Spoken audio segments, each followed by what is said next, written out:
નમસ્કાર દર્શક મિત્રો, ધ લોકસત્તા શોમાં આપનું સ્વાગત છે। ઉત્તરાખંડમાં કુદરતી આફતનો કહેર યથાવત છે।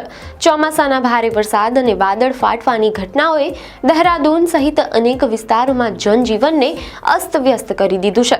ખાસ કરીને સહસ્ત્રધારા અને માલદેવતા વિસ્તાર સૌથી વધુ પ્રભાવિત થયા છે। રાજધાની દહેરાદૂનમાં ભારે નુકસાનના સમાચાર સામે આવી રહ્યા છે। ઉત્તરાખંડના દહેરાદૂનમાં સોમવારે મોડી રાત્રે કુદરતી આફત ત્રાટકી હતી। સહસ્ત્રધારાના કાર્લીગાડ વિસ્તારમાં રાત્રે લગભગ 11:30 વાગ્યાની આસપાસ થયેલા વાદળ ફાટવાથી સમગ્ર વિસ્તારમાં ભયનું વાતાવરણ ફેલાઈ ગયું। આ ઘટનાને કારણે અનેક દુકાનો અને મકાનોને નુકસાન પહોંચ્યું છે। મીડિયા અહેવાલો અનુસાર 7 થી 8 દુકાનો ધરાશાયી થઈ ગઈ અને 2 થી 3 મોટી હોટલોને પણ નુકસાન થયું છે। જો કે આ ઘટનામાં કોઈ જાનહાનિના સમાચાર નથી, પરંતુ 2 લોકો લાપતા થયા હોવાનું જાણવા મળેલ છે, જેમની શોધખોળ અને બચાવ કામગીરી સતત ચાલુ છે। ડિઝાસ્ટર મેનેજમેન્ટની ટીમો SDRF અને NDRF ઘટના સ્થળે પહોંચી ગઈ હતી। જિલ્લા વહીવટી તંત્રે મોડી રાત્રે જ આસપાસના રહેવાસીઓને સુરક્ષિત સ્થળોએ ખસેડી દીધા હતા।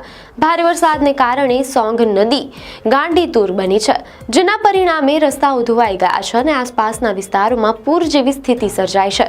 વહીવટી તંત્ર એલર્ટ મોડ પર છે અને સ્થિતિ પર સતત નજર રાખી રહ્યું છે। સોમવારે મોડી રાત્રે વાદળ ફાટવાની ઘટના બની હતી। મીડિયા અહેવાલો અનુસાર આ દુર્ઘટનાને કારણે લગભગ 100 લોકો ફસાયા હતા, જેમને સ્થાનિક ગ્રામજનોએ સમયસર રેસ્ક્યુ કરીને બચાવી લીધા હતા। દહેરાદૂનમાં સહસ્ત્રધારા કાર્લીગાડ વિસ્તારમાં રાત્રે લગભગ 11:30 વાગ્યાની આસપાસ થયેલા વાદળ ફાટવાની ઘટનાથી સમગ્ર વિસ્તારમાં ગભરાટ ફેલાયો હતો।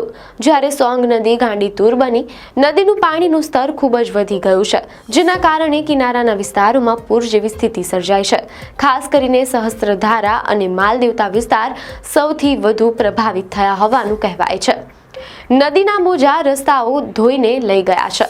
માલદેવતા તરફ જતો રસ્તો સંપૂર્ણપણે ધોવાઈ ગયો છે। દહેરાદૂનમાં ભારે વરસાદથી જનજીવન ખોરવાયું છે।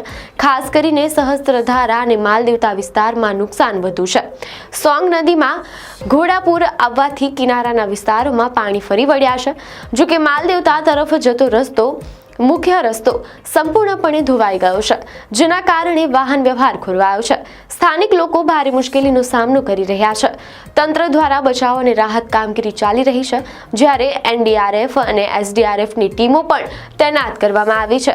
લોકોને સુરક્ષિત સ્થળોએ ખસેડવામાં આવી રહ્યા છે, પરંતુ સતત વરસાદને કારણે કામગીરીમાં અવરોધો આવી રહ્યા છે। ઉત્તરાખંડમાં સતત વરસાદ અને પૂરને કારણે સ્થિતિ ગંભીર બની રહી છે। જ્યારે સ્થાનિક લોકોના જણાવ્યા મુજબ સોંગ નદીએ આ વખતે ભયંકર સ્વરૂપ ધારણ કર્યું છે અને લગભગ 500 મીટર સુધી ફેલાઈ ગઈ છે, જેના કારણે રસ્તાઓ અને આસપાસના વિસ્તારોમાં પૂર જેવી સ્થિતિ સર્જાઈ છે। બીજી તરફ સહસ્ત્રધારા વિસ્તારમાં વાદળ ફાટવાને કારણે મકાનો અને દુકાનોને ભારે નુકસાન થયું છે। આ પરિસ્થિતિમાં રાહત અને બચાવ કાર્ય પૂરજોશમાં ચાલી રહ્યું છે, તેમ છતાં પણ હાલત હજુ ગંભીર હોવાનું કહેવાય રહ્યું છે અને અસરગ્રસ્તોને મદદ પહોંચાડવાના પ્રયાસો ચાલી રહ્યા છે।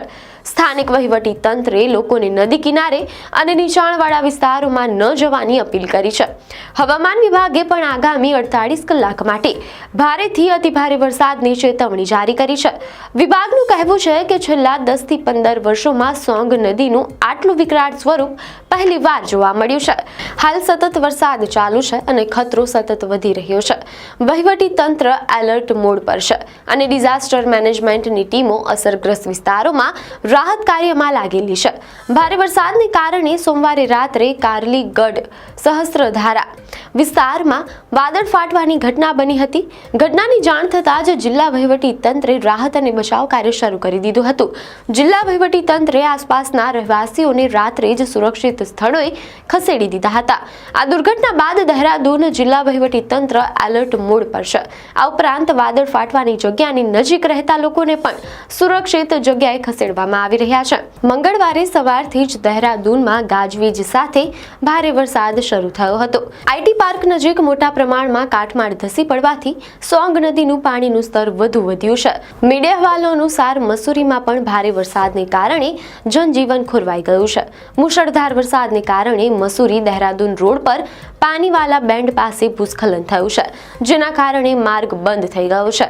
માર્ગને ફરીથી ચાલુ કરવા માટે કામગીરી ચાલી રહી છે, પરંતુ સતત વરસાદને કારણે મુશ્કેલીઓ પડી રહી છે। જો કે હવામાન વિભાગે પણ આગામી 48 કલાક માટે ભારે વરસાદની ચેતવણી આપી છે, જેના કારણે ખતરો હજુ પણ યથાવત છે। લોકોએ સાવચેત રહેવાની અને નદી કિનારેના વિસ્તારોથી દૂર રહેવાની અપીલ કરવામાં આવી રહી છે।